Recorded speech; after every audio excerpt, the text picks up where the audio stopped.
Let us analyze the obedient movements. Right. You've had the chance to look back on what happened. What mistakes do you think Peter Obi made?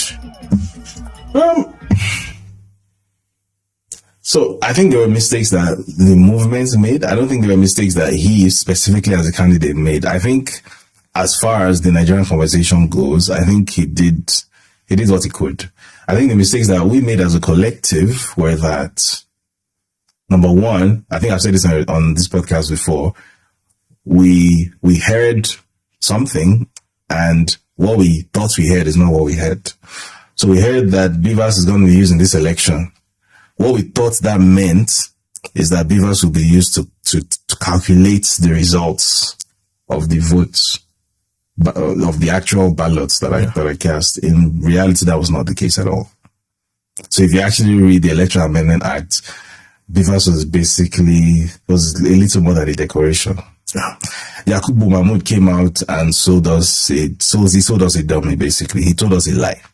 He told us categorically BEVAS would be used to tabulate results. That was not true. BEVAS was only going to be, the only thing that BEVAS was going to be used for was that the total number of votes cast at every polling center as recorded on the BEVAS, that total number of votes must match with the total number of votes on the form EC8A at the collation center. That was the only thing that BEVAS. So, in other words, if what was written on the form EC8A at the collation center is yam, fufu, gari, eggs, but at the bottom, they show a number that tallies with the number that is at the bottom of the sheet on the BEVAS, it will be fine.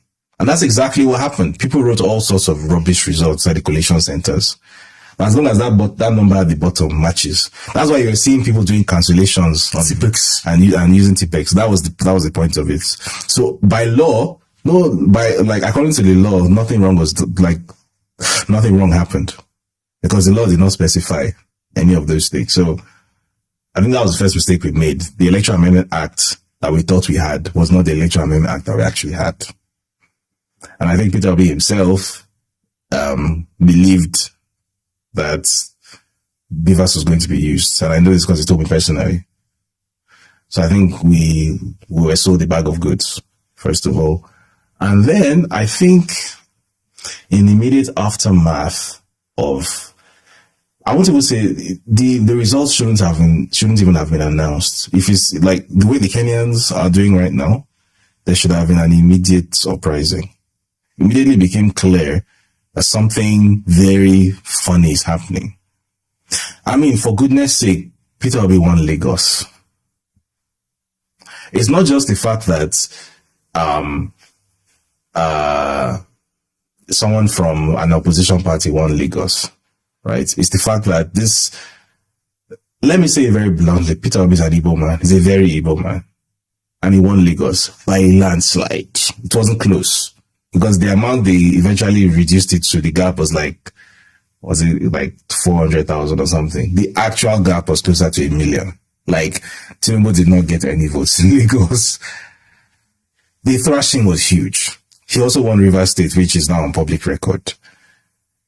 He won Edo. In fact, pretty much the entire South as we know it, minus a few states in the Southwest. The gap wasn't close. In the Northwest, Rabi Kwankwaso won Kano State. No. There was no major population center in Nigeria that the person who is calling himself president now actually won, according to the official numbers. Not one. Think about it. How is it possible that for a person who supposedly won an election to not win a single major population center, not one? So as soon as it became clear to us that some mago is happening here, and they're trying to declare someone that did not win as the winner, people should have hit the street immediately. Immediately. Because actually that's what he was expecting. Because if he was in our shoes, he would have mobilized people, they would have hit the streets instantly. Peter Obi, obviously being the gentleman that he is, he's not the type to mobilize people. That go and do this, man. That's not his job. It's not even his job to do that.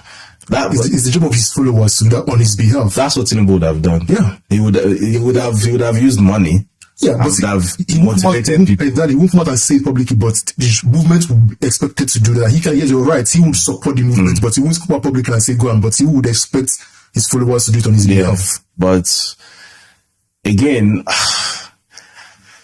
so I think an unfortunate hangover from NSAS, which goes back to what we said at the beginning about NSAS being celebrity-led and being personality-led, is that I think it's fair to say that the structure of the NSAS movement was directly replicated in the Obedient movement, and to a large extent the personnel as well.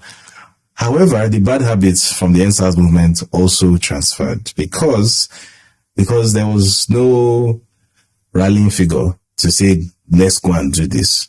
Nobody did anything. So they announced whatever they announced at 4 a.m. and everybody stayed at home. Nothing happened. And it wasn't just with the results either, even with the so-called court verdicts. First with the tribunal, the day of the hearing, everybody stayed in their house. And then the Supreme Court, I know for a fact that there were 2 judgments that were written. There were 2 judgments that were written, that were ready. So it was a case of, depending on what happens in a country today, we will read either judgment A or judgment B. Judgment A was, he has won. Like, we use whatever technicality we can. Basically what they did, they said, we're not admitting this evidence. That's basically what they said in the Supreme Court. Because they didn't, the evidence of a certificate forgery, for example, the Supreme Court did not attempt to say that it wasn't forged. What they simply said was, we're not admitting it. We're not going to look at it. Because they say it wasn't, since it wasn't entered in the lower courts, then you can't submit it here. Very bullshit thing, but that's what they did. That was verdict A. Verdict B was, there's going to be a rerun of the election. That was verdict B. And the condition for verdict B being read out was that there's social unrest. There's civil unrest. Once they see that there are 100,000 people on the streets, I didn't say 1 million, I didn't say 10 million, 100,000 people on the streets, because that's how NSAS started, to just a few hundred people, and it snowballs like that. Once they see that there are even 5,000 people on the streets in Abuja that morning, they're going to read out verdict B. But guess what? Again, we stayed at home because there was no, everybody was waiting for one Peter Obi to come out and do Julius Malema. Peter Obi is not Julius Malema. I wish he was, but he's not. It's just the reality. It doesn't stop me from supporting him, but he's just not Julius Malema. People have their different styles. Right? Julius Malema has a style that, to an extent, works for him. Of course. Peter Obi has his own style. He's not the kind to walk a crowd. That's not his style.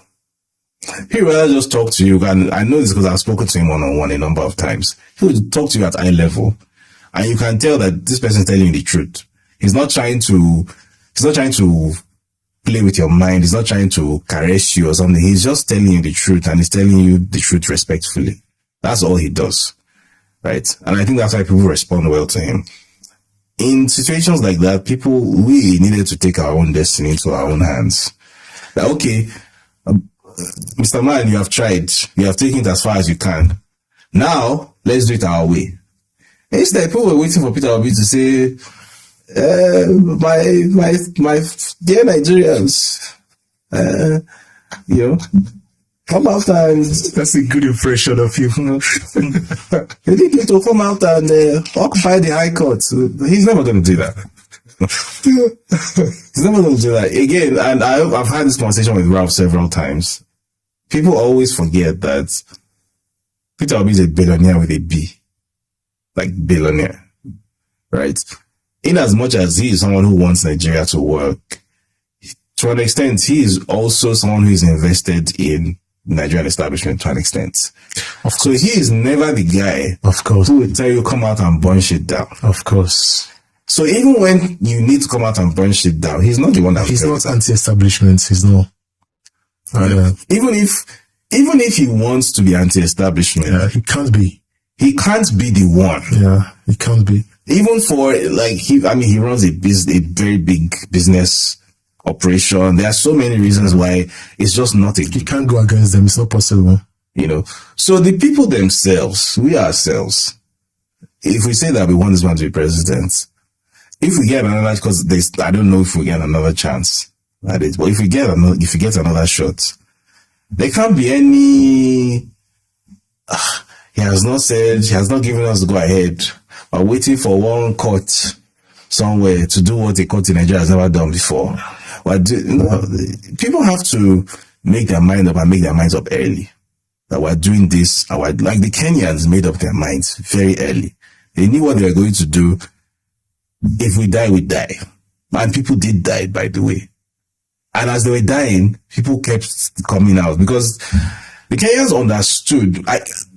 I guess one major, even though I keep on saying that I can't accept that Kenyans and Nigerians are that different psychologically, but I guess the one major psychological difference that I will acknowledge between Kenyans and Nigerians is that I think the Kenyans are able to visualize the future better than Nigerians. So that visual you saw of the policeman shooting into the crowd and the crowd still advancing. Yeah. The crowd in Kenya understands that if you stop advancing and you run away, that bullet you are running from, they will still come and meet you in your house and pick you off one by one. Of course. So actually, the way to defend yourself is to keep coming. Swarm them. If that was in Nigeria, everybody would have scattered. Yeah. Everybody will scatter. He doesn't even shoot into the crowd, just shoot into the air. Everybody will scatter. Yeah. And they won't come back. I don't know, man. I don't know why. And then one by one, they'll start getting picked off. I don't know why we're like this. I don't know. Like I struggle. This bothers me. I always like, why are we like this? What it is? Why are we so weak as Nigerians? Like it's weakness. That's the word. Moral weakness. That's the word. Cultural weakness. Humanly weak.